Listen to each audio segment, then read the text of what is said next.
और उनका सबसे प्रिय शब्द जिसके बिना वो जी नहीं सकते वो शब्द है जुमला। हिंदुस्तान में जुमला कोई था वो चार पीढ़ी ने चलाया। वो जुमला था गरीबी हटाओ।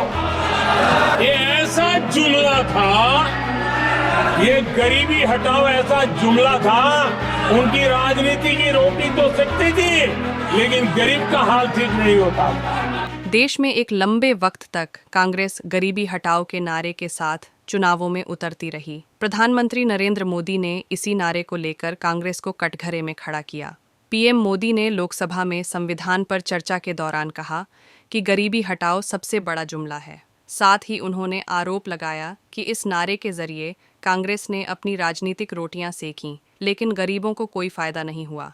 पीएम मोदी ने लोकसभा में कहा, हमारे कांग्रेस के साथियों को एक शब्द बहुत प्रिय है। मैं आज उस शब्द का उपयोग करना चाह रहा हूं और उनका सबसे प्रिय शब्द है जिसके बिना वो जी नहीं सकते हैं। वो शब्द है जुमला। कांग्रेस के हमारे साथी उनको दिन रात जुमला। लेकिन इस देश को पता है कि हिंदुस्तान में सबसे बड़ा जुमला कोई था और वो चार पीढ़ी ने चलाया। वो जुमला था गरीबी हटाओ। ये गरीबी हटाओ ऐसा जुमला था जिससे उनकी राजनीति की रोटी तो सिकती थी लेकिन गरीब का हाल ठीक नहीं होता था। आदरणीय सभापति जी, यहाँ संविधान पर अनेक भाषण हुए, अनेक विषय उठाए गए।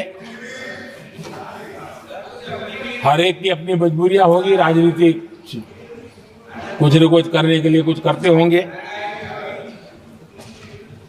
लेकिन आदरणीय सभापति जी, हमारा संविधान सबसे ज्यादा जिस बात को लेकर के संवेदनशील रहा है वो है भारत के लोग, वी द पीपल, भारत के नागरिक। संविधान उनके लिए, उनके हितों के लिए है, उनके कल्याण के लिए है, उनकी गरिमा के लिए है। और इसलिए संविधान भारत के कल्याणकारी राज्य के लिए हमें दिशा निर्देश देता है। और कल्याणकारी राज्य का मतलब है जहां नागरिकों को भी गरिमा प्राप्त हो, उनको गरिमामय जीवन की गारंटी मिलनी चाहिए। हमारे कांग्रेस के साथियों को एक शब्द बहुत प्रिय है, मैं आज उस शब्द का उपयोग करना चाहता हूं। और उनका सबसे प्रिय शब्द जिसके बिना वो जी नहीं सकते वो शब्द है जुमला। कांग्रेस के हमारे साथी उनको दिन रात जुमला, लेकिन इस देश को पता है हिंदुस्तान में अगर सबसे बड़ा जुमला कोई था और वो चार पीढ़ी ने चलाया, वो जुमला था गरीबी हटाओ। ये ऐसा जुमला था, ये गरीबी हटाओ ऐसा जुमला था। उनकी राजनीति की रोटी तो सिकती थी लेकिन गरीब का हाल ठीक नहीं होता था। आदरणीय सभापति जी, जरा कोई मुझे कहे आजादी के इतने सालों के बाद क्या एक डिग्निटी के साथ जीने वाले परिवार को क्या उसे टॉयलेट भी उपलब्ध नहीं होना चाहिए? क्या आपको ये काम करने की फुर्सत नहीं मिली? आज देश में टॉयलेट बनाने के अभियान को, जो गरीबों के लिए एक सपना था, उसकी डिग्निटी के लिए हमने इस काम को हाथ में लिया और हमने जी जान से उसे जुटे रहे। उसका मजाक उड़ाया गया, मुझे मालूम है, लेकिन उसके बाद भी सामान्य नागरिक के जीवन का गरिमा ये हमारे दिल और दिमाग में होने के कारण हम डिगे नहीं, हम अड़े रहे, हम आगे बढ़ते चले गए और तब जाकर के ये सपना साकार हुआ। माताएं बहनें खुले में सोच जा रही थी, या तो सूर्योदय के पहले या सूर्योदय के बाद, और आपको कभी पीड़ा नहीं हुई। और उसका कारण यह था कि आपने गरीबों को और गरीबी को टीवी में देखा है, अखबार की सुर्खियों में देखा है, आपको गरीब की जिंदगी का पता नहीं, वरना आप इसके साथ ऐसा जुल्म नहीं करते। आदरणीय सभापति जी, इस देश की 80% जनता पीने के शुद्ध पानी के लिए तरसती रही। क्या मेरा संविधान हमें रोकता था क्या? संविधान तो ये चाहता था कि सामान्य मानवीय की सुविधाओं को ध्यान दिया जाए। आदरणीय सभापति जी, ये काम भी हमने बड़े समर्पण भाव से आगे बढ़ाया है। आदरणीय सभापति जी, इस देश की करोड़ों माताएं चूल्हे में खाना पकाना और धुएं से आंखें लाल, कहते हैं कि सैकड़ों सिगरेट का धुआं खाना पकाते हैं तब धुआं शरीर में जाता है। उन माताओं बहनों की आंखें लाल होती थी, इतना नहीं, उनका शरीर स्वास्थ्य खत्म हो जाता था। उनको धुएं से मुक्ति का काम, और 2013 तक क्या चर्चा चलती थी, 9 सिलेंडर देंगे कि 6 सिलेंडर देंगे। इस देश ने देखते ही देखते हर घर तक गैस का सिलेंडर पहुंचा दिया, क्योंकि हमारे लिए हर नागरिक 70 साल के बाद जो बेसिक सुविधाएं हैं उसकी तरफ। आदरणीय सभापति जी, अगर हमारा गरीब परिवार दिन रात मेहनत करके गरीबी से बाहर निकलने के लिए कोशिश करता है, बच्चों को पढ़ाना चाहता है, लेकिन घर में एक बीमारी आ जाए तो उसका सारा प्लान बेकार हो जाता है, पूरा परिवार की सारी मेहनत पानी में चली जाती है। क्या इन गरीब परिवारों के इलाज के लिए कुछ आप सोच नहीं सकते थे? 50-60 करोड़ देशवासियों को मुफ्त इलाज मिले। संविधान की उस भावना का आदर करते हुए हमने आयुष्मान योजना को लागू किया, और आज देश के 70 साल के ऊपर के किसी भी वर्ग के क्यों न हो, उनके लिए भी हमने व्यवस्था की। आदरणीय सभापति जी, जरूरतमंदों को राशन देने की बात, और उसका भी मजाक उड़ाया जा रहा है। जब हम कहते हैं कि 25 करोड़ लोग गरीबी को परास्त करने में सफल हुए, तो फिर हमें सवाल पूछा जाता है कि आप गरीब को राशन फिर क्यों देते हो?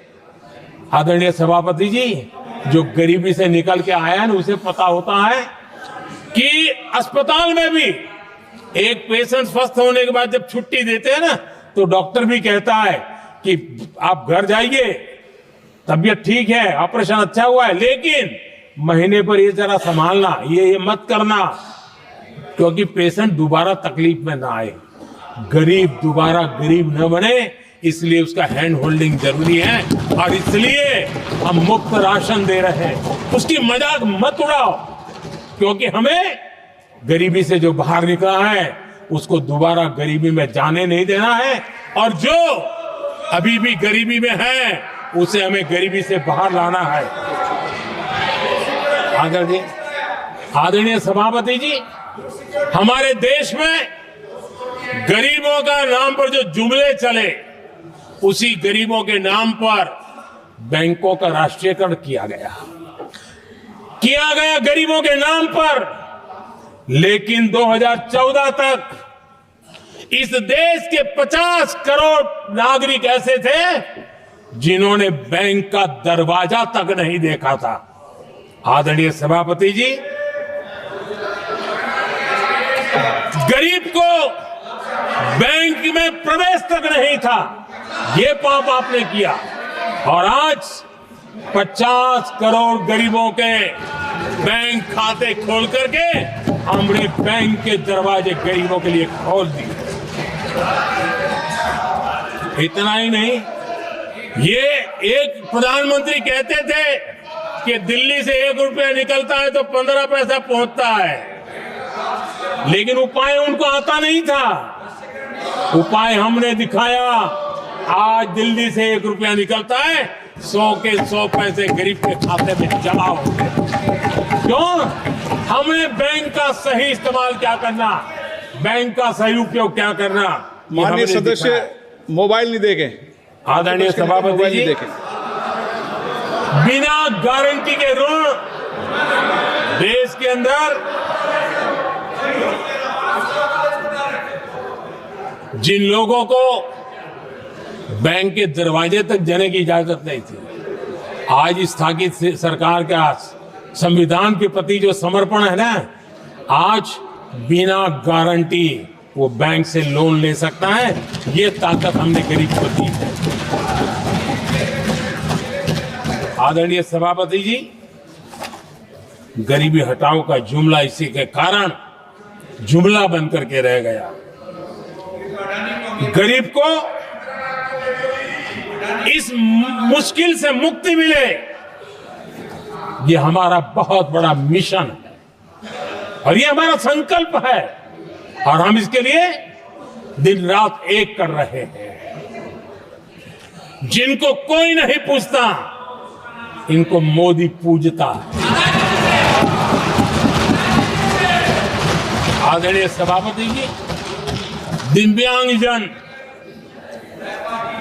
हर दिन संघर्ष करता हमारा दिव्यांगजन, अब जाकर के हमारे दिव्यांग को फ्रेंडली इंफ्रास्ट्रक्चर मिले, उसकी व्हीलचेयर आगे तक जाए, ट्रेन के डिब्बे तक जाए। ये व्यवस्था दिव्यांगजन के लिए करने का हमारे दिल में तब आया क्योंकि समाज के दबले कुचले वंचित लोगों की चिंता करना हमारे मन में था, तब हुआ। आदरणीय सभापति जी, आप मुझे बताइए, एक तो भाषा के नाम पर झगड़ा करना तो सिखा दिया आपने, लेकिन मेरे दिव्यांगजनों के साथ कितना अन्याय किया। जो हमारे यहां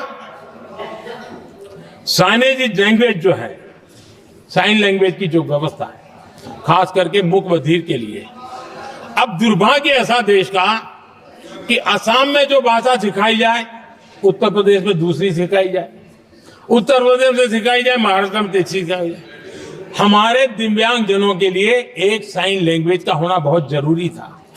आजादी के 7 दशक बाद भी उनको उन दिव्यांगजनों की याद नहीं आई।